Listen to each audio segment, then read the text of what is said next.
2020년 8월 22일 새벽 설교입니다. 오늘 본문은 역대하 28장 1절에서 27절입니다. 본문 읽기는 28장 8절에서 15절까지만 읽도록 하겠습니다.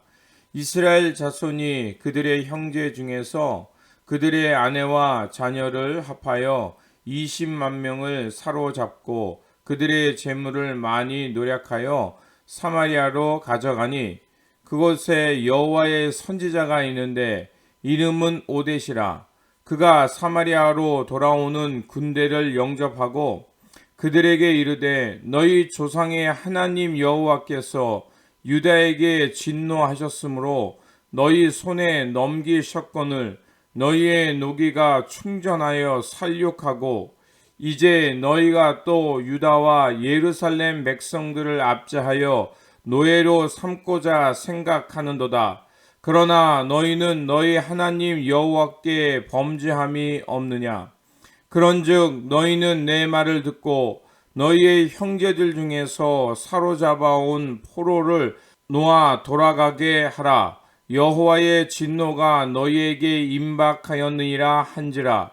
에브라임 자손의 우두머리 몇 사람 곧 요하난의 아들 아사랴와 무실레못의 아들 베레가와 살롬의 아들 여이스가야와 하들레의 아들 아마사가 일어나서 전장에서 돌아오는 자들을 막으며 그들에게 이르되 너희는 이 포로를 이리로 끌어들이지 못하리라.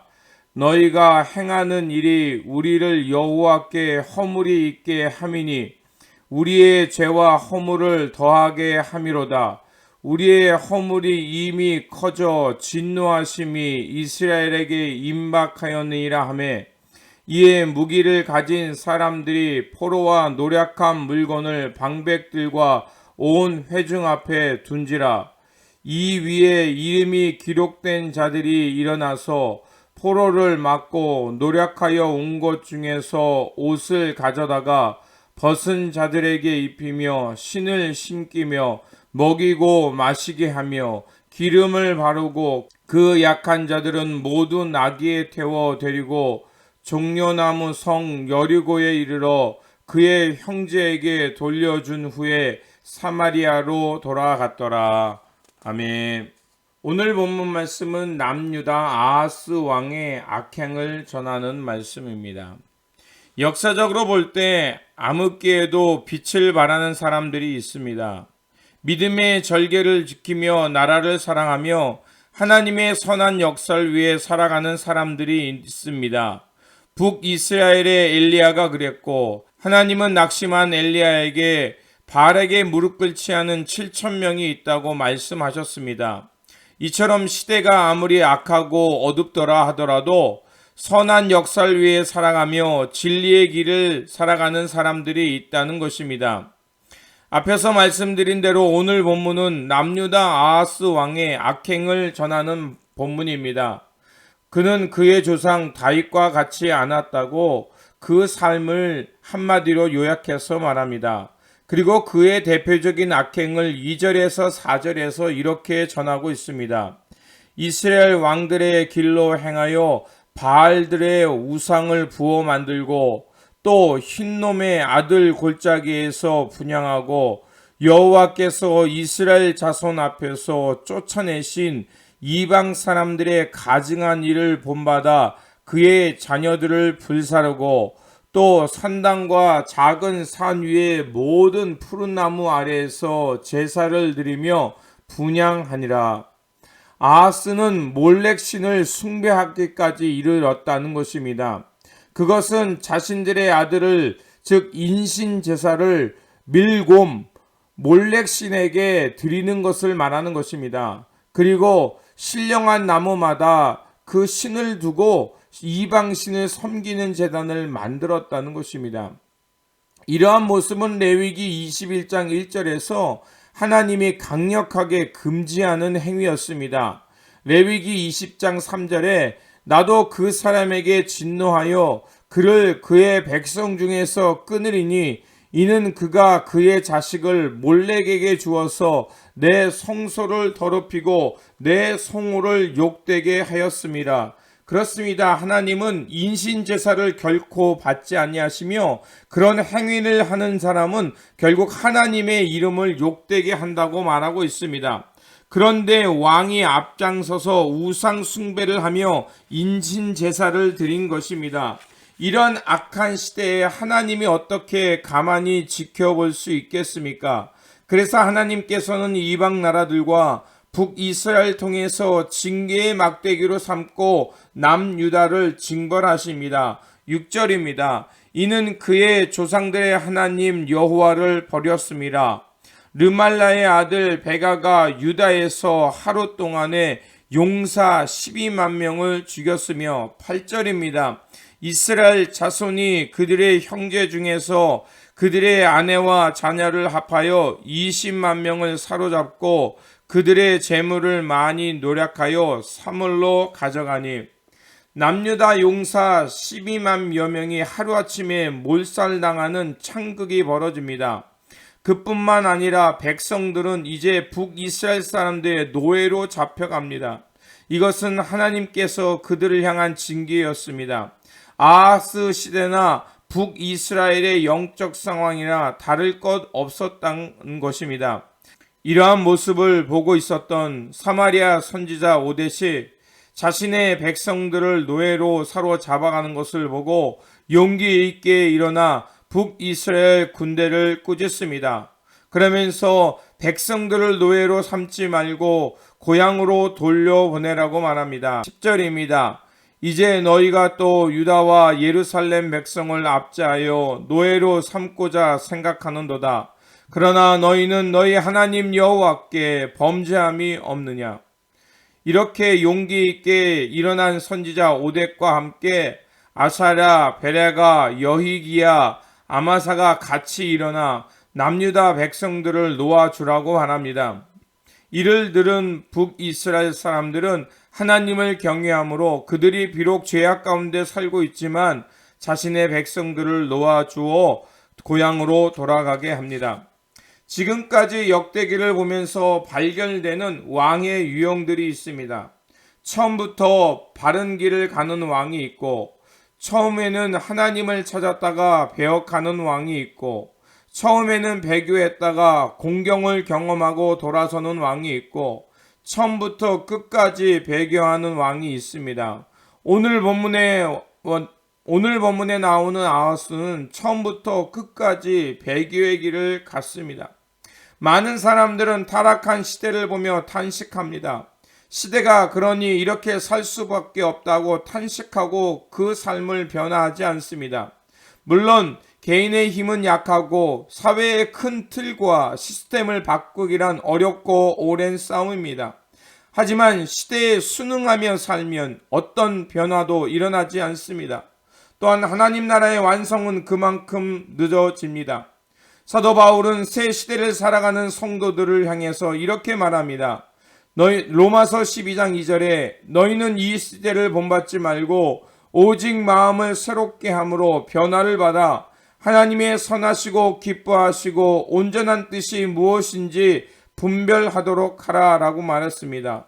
그렇습니다. 하나님 나라의 새 시대를 경험하고 맛본 사람들은 그 시대에 순응하며 사는 것이 아니라 나 있는 곳에서 거룩한 산 제물로 하나님의 영광을 드러내며 살아가는 것이 바로 하나님 나라 백성의 모습이라는 것입니다.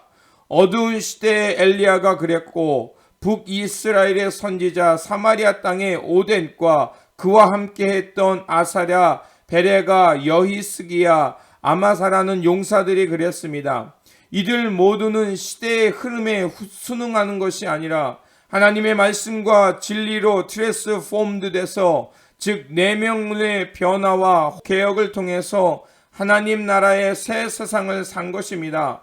즉 거룩한 상상력을 가진 사람으로 살았다는 것입니다. 진정한 교회, 그래서 이 땅을 새롭게 한다는 것은 당을 짓고 정치적 권력을 가지면서 자신의 정치적 야욕을 얻는 것이 아니라 이 시대 속에서 깨어서 거짓과 악, 또 불의와 맞서 싸우면서 하나님의 선한 역사를 향해 우리의 길을 가는 사람들이 있는 곳이 교회 공동체입니다. 세상 탓만 하지 말고 거친 강물을 거슬러 올라가는 연어처럼 악한 시대 거짓 선동 불의와 맞서 싸우며 진리의 길을 묵묵히 걸어가는 하나님의 사람들 구도자들 되어 살아가시기를 다시 한번 주님의 이름으로 기원합니다. 기도하겠습니다. 진리의 하나님, 역대기의 왕들을 통해서 하나님의 뜻과 길을 발견했습니다. 역사 속의 선왕들처럼 처음부터 끝까지 하나님의 뜻을 따라 살아가는 삶이 되게 하여 주시옵소서. 어떤 상황에 있다 하더라도 시대를 분별하며 주 예수 그리스도의 말씀과 진리 안에 거하며 묵묵히 하나님 나라의 선한 역사를 위해 살아가는 주님의 제자들 되게 하여 주시옵소서. 우리 구주 예수 그리스도의 이름으로 기도드립니다. 아멘.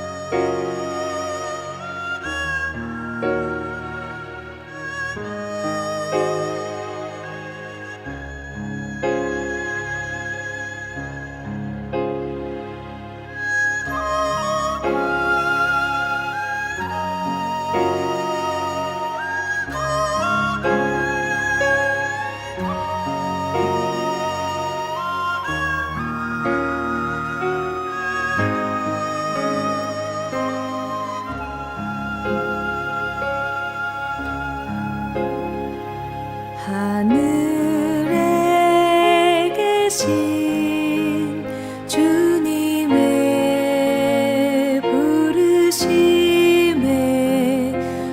합당케 하소서 순종케 하소서 한 소망 가운데 우릴 부르셨으니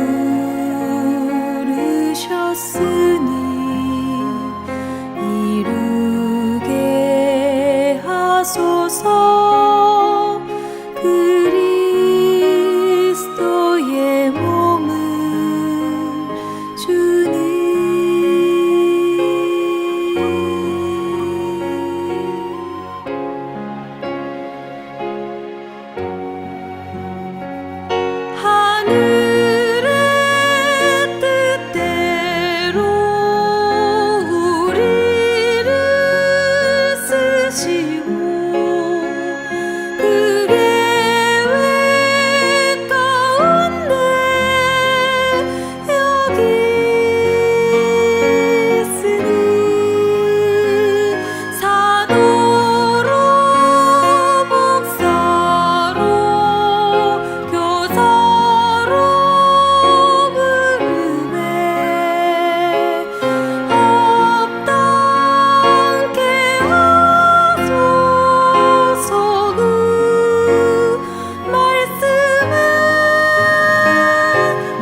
하소서 주님.